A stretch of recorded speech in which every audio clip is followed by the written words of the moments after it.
Lagos is not just Nigeria's frontline economic hub. It is one of the most populous on the continent, with a population growth rate conservatively put at 3.2% per annum, which are driven very heavily by urban migration from other states and other nations into Lagos State. The city has remained a milieu of investment opportunities, hope and dreams of a better life for many. Welcome to Inside Lagos. I'm Adedoja. Salam Adeniyi.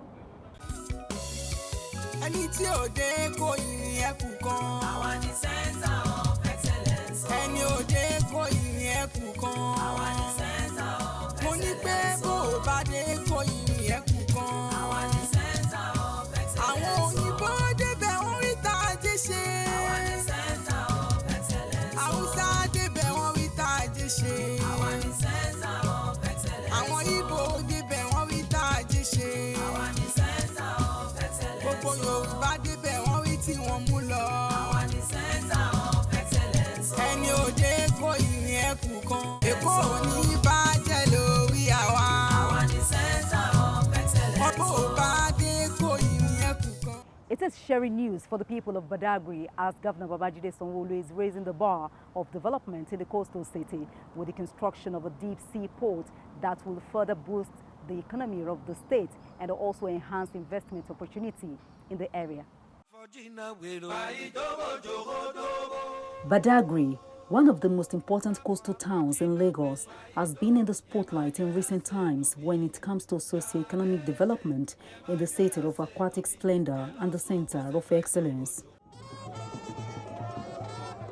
From tourism to commerce, the city has been central to the Greater Lagos Master Plan of successive governments and Governor Babajide SANWO-OLU's themes agenda as the state sets to flag off the construction of the Badagry Deep Sea Port in June, 10 years after the idea was conceived.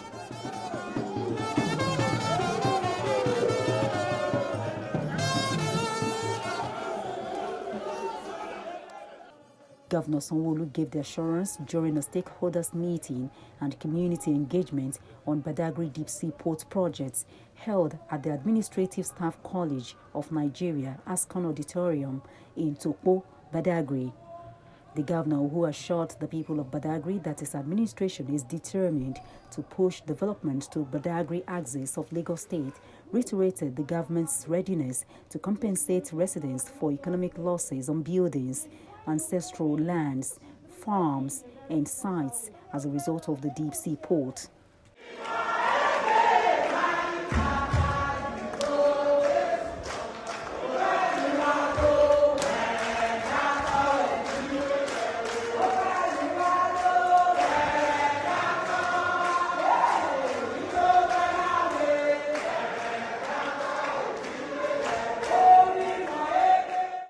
The Badagry Deep Sea Port project is not just one project. This is a multi-level opportunity for progress for all of the people in this part of our great state. And the volume of the trade and quantum of investment opportunity that it will spring up in this area when this project commences and when it is completed and when it becomes operational. Very importantly, employment and capacity building for the teeming youth and the women in this great community will remain a priority for this project. We're aware that the conversation started about 10 years ago during the time of one of my predecessors, Honorable Minister Babatunde Raji Fashola, SAN, which is the reason we have organized ourselves here today to have a community engagement. We conceived as a flagship project that would fully operationalize and will not only boost the fortune of the people of Badagry, but also transform the entire ecosystem, the economy of our state, and that of the entire West African corridor. It's not also by chance that they call these our routes the Nigerian West African corridor. And this is one of the things that will make it truly, really a West African corridor. I'm hopeful that our deliberations and our discussions and our interactions here today as stakeholders will enable us to fashion a reason for us to forge ahead, a common cause, an action that will take us forward to realize the Badagry Deep Seaport project, a reality in the most feasible future that you will see in your lifetime. It is equally, it is equally important to ensure that investors' confidence is secured in the commencement of this project. Hence, our gathering here today to discuss salient issues bordering on community relations and to improve business environment for the management of the Badagry Deep Seaport Limited. We know for certain that a project of this nature and magnitude will require a lot of sacrifice on the part of the people and the affected community. The Badagry Deep Seaport, when completed, will be the second in the state after the one in Lekki, which is projected to be commissioned this year. Both are expected to complement the Apapa and the Tinkan Island port. Mr. Governor also congratulated the management of Badagry Port Development Limited and the host communities for being collaborators and joint beneficiaries of the laudable project, which would positively impact lives and businesses, create wealth, and improve standards of living in the Badagry division of the state. We will be capable of berthing the largest vessels known in existence today, such as the 400-meter long Maersk Triple E class with a carrying capacity of 18,000 TEUs. That's 18,000 containers in one vessel, as against the present 4,500 TEUs West African maximum WAF max vessel. An additional 480 hectares of land has been earmarked for industrial and logistics park zone. This has already been declared a free trade zone. The scope of the new port includes terminals for containerized and non-containerized cargo, dredge access channel, turning circle, port basin, anchorage area, shoreline protection, and offshore supply base for the oil and gas industry, refined product import debtors, import and logistics free zone, and supporting transport infrastructure, which we hope to include joining the Lagos State Rail Line from Badagry to its existing terminal point.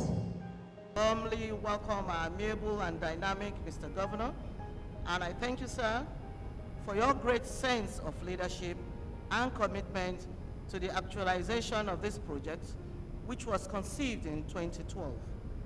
Mr. Governor, sir, I am proud and happy that you have taken the initiative in ensuring that the investment confidence of the promoters of a deep sea port is secure, while the concern and interests of our host communities are adequately addressed. The Badagry Deep Sea Port is to be located in Berefu area of Badagry, covering an area of approximately 1,103 hectares, out of which 623 is dedicated for port activities, including an 18-meter draft and 4-kilometer quay, making it a port with the deepest draft and widest berth in sub-Saharan Africa. If you reach Lagos, better life for Lagos, better hope for Lagos, oh, better day for Lagos, yeah. Reach Lagos, better life for Lagos, better hope for Lagos, better day for Lagos, yeah. Better Lagos, SANWO-OLU, oh SANWO-OLU, you want to speak Lagos, SANWO-OLU, oh SANWO-OLU, you want to better Lagos, SANWO-OLU, oh SANWO-OLU, you want to speak Lagos, SANWO-OLU, oh SANWO-OLU, yeah. Oh SANWO-OLU, oh SANWO-OLU, lovely, oh SANWO-OLU, oh SANWO-OLU, lovely, oh SANWO-OLU, oh SANWO-OLU, lovely. It is the turn of Etiosa East Local Council Development Area of Lagos to play host to Governor Babajide Sanwo-OLU. At the event, the governor inaugurated SANGOTEDO market built by the council.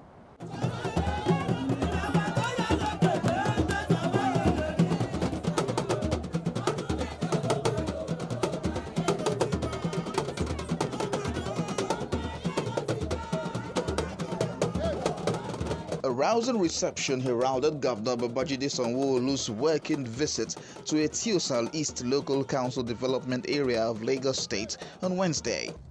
A mammoth crowd of residents, clad in colorful attires, came to welcome the governor into their community for assessment of the state government projects in the council.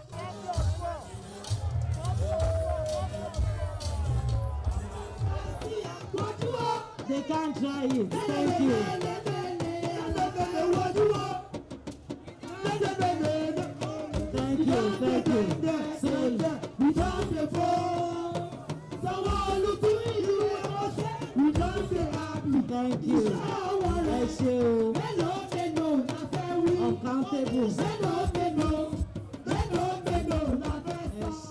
Governor SANWO-OLU, in the company of members of the state cabinet, arrived into the warm embrace by various indigenous groups that make up the community.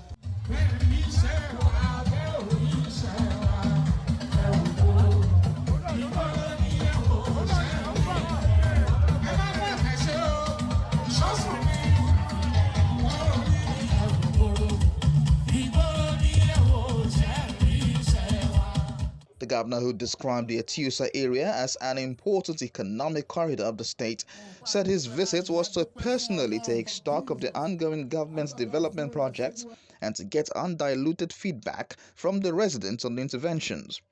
The SANWO-OLU administration has completed and delivered more than 20 infrastructure projects in road, housing and transportation in the Etiosa corridor.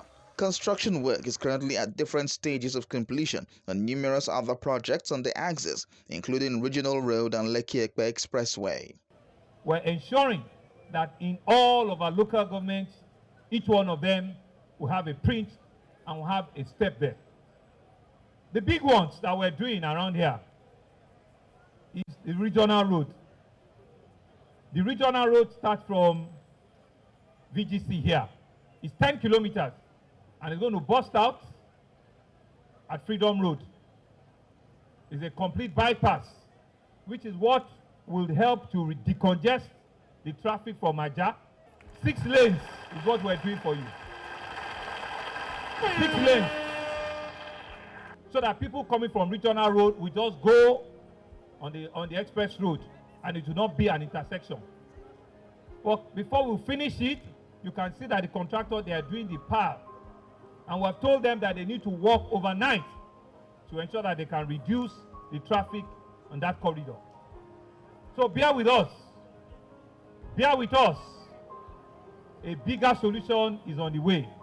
That road will be completed by the grace of God. They've done about 30-35% because there's a bridge towards Ajiron. Why am I mentioning these roads? Road is an important component of any development. And if you look at other parts of transportation, we used to have gridlock at Abraham Adesanya Junction here. Is that not so? The whole road there at that junction has been done. Is that not so? We have brought about a permanent solution to that place. We went to first roundabout. We've solved the traffic gridlock there permanently. We went to second roundabout. We've solved the traffic gridlock there permanently. All in Etiosa, big local government. Governor SANWO-OLU welcomed the passing of the bill approving LGA's autonomy by the National Assembly, but said Lagos had set the pace on council's independence more than a decade ago. He said the state government does not maintain a joint account with the local councils, nor does the state share in allocation to the councils. Our local government are indeed, they are the chair of their local councils and their local government, and they are responsible men and women.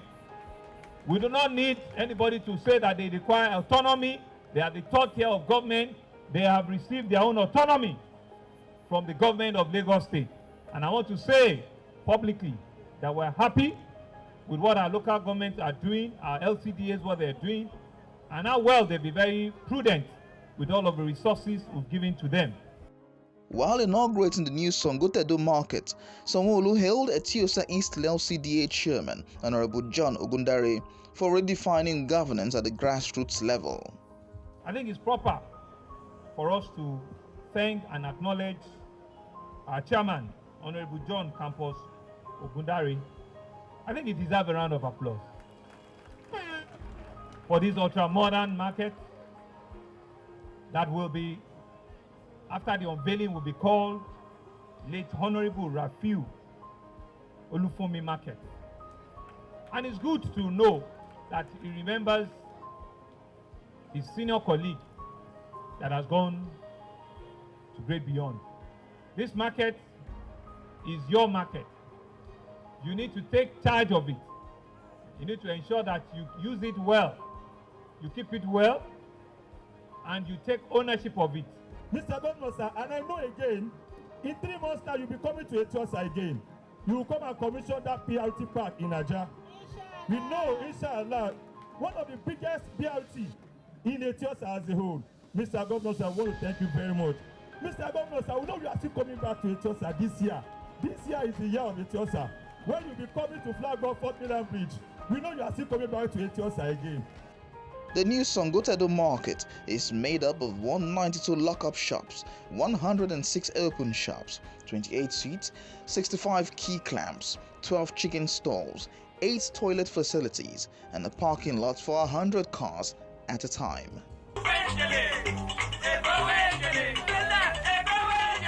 Governor Babajide SANWO-OLU has promised to double the fund of the Lagos State Employment Trust Fund to liberate many from the claws of poverty. He made this known at the second edition of the Lagos State Empowerment Summit with the theme, Sustainable Job Creation Strategies, Collective Action and Prosperity for All. We were there. The attendant problem with most African countries, especially Nigeria, is poverty.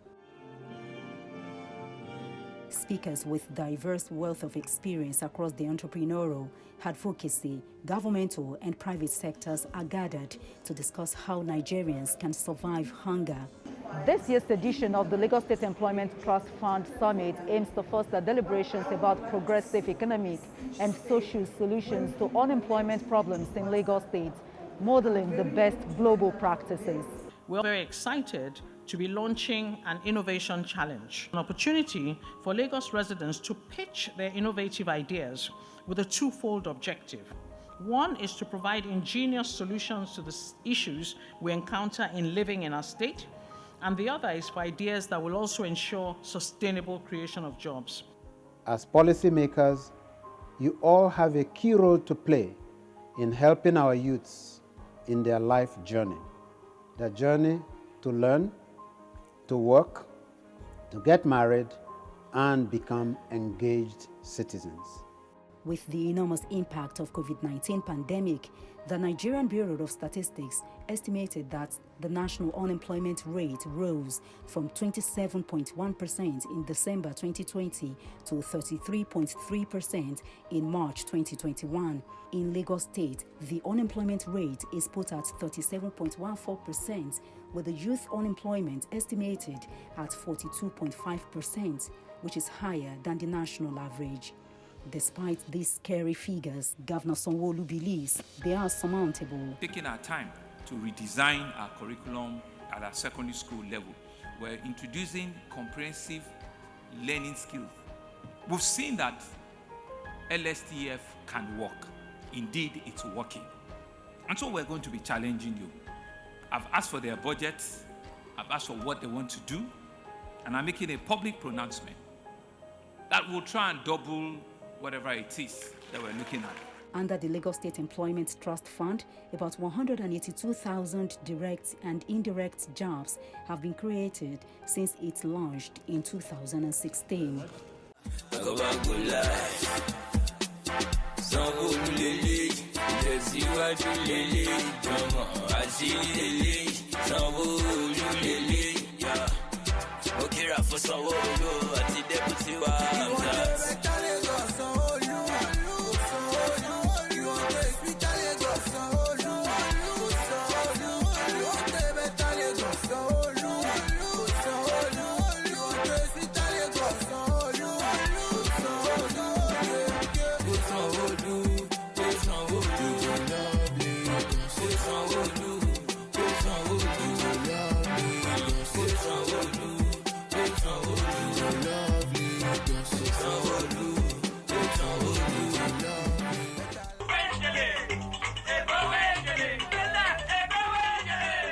The significant role urban agriculture plays in tackling food insecurity and livelihoods in an increasing urban city like Lagos cannot be overemphasized, as this development has so far brought about a sustainable household food supply system and food security in the state.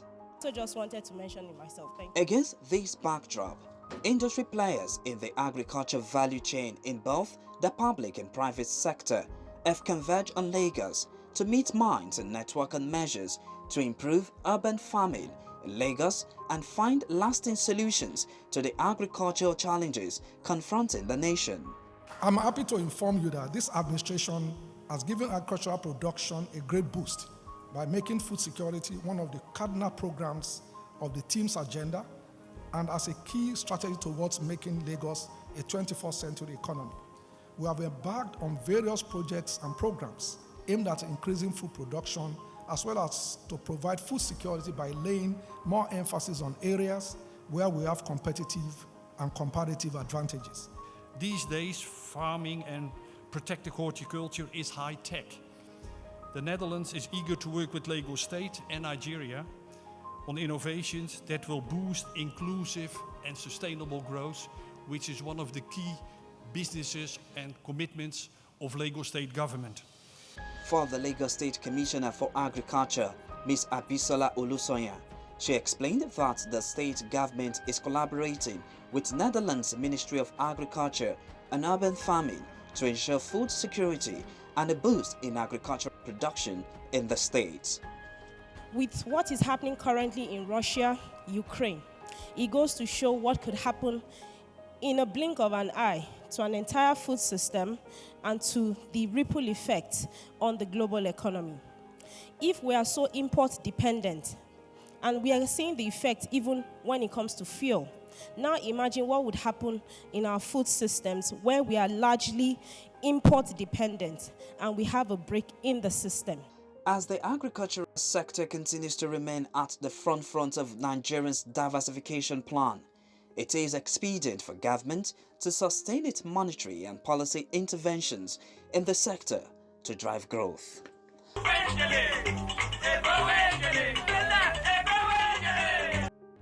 The police in Lagos have arrested the driver of a bus rapid transit, BRT, which was boarded by the murdered 22-year-old fashion designer Oluwabamiche Ayonwale. The suspect, who disappeared after the incident, was arrested in the Odogbolu area of Ogun State. Meanwhile, Lagos State Governor Babajide SANWO-OLU has assured residents that no stone will be left unturned in the investigations, and everyone found culpable in the kidnap and death of Miss Oluwabamiche Ayonwale will be arrested. Mr. Governor said he is following all the investigations closely and will ensure that Bamiche gets the justice she deserves, as he condoles with the Ayonwale family for this tragic incident.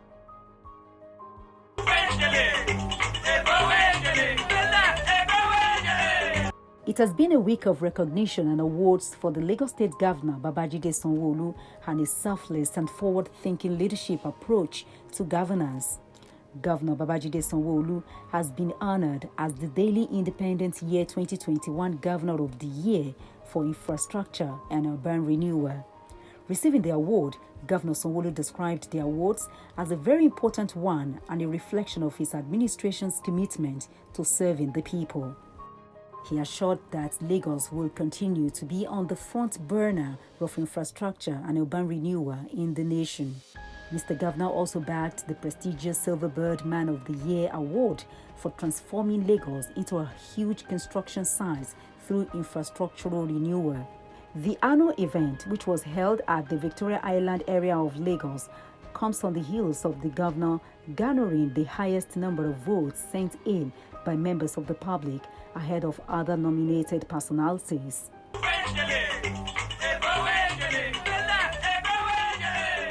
And that's the package on this episode of Inside Lagos. Many thanks for being a part of it.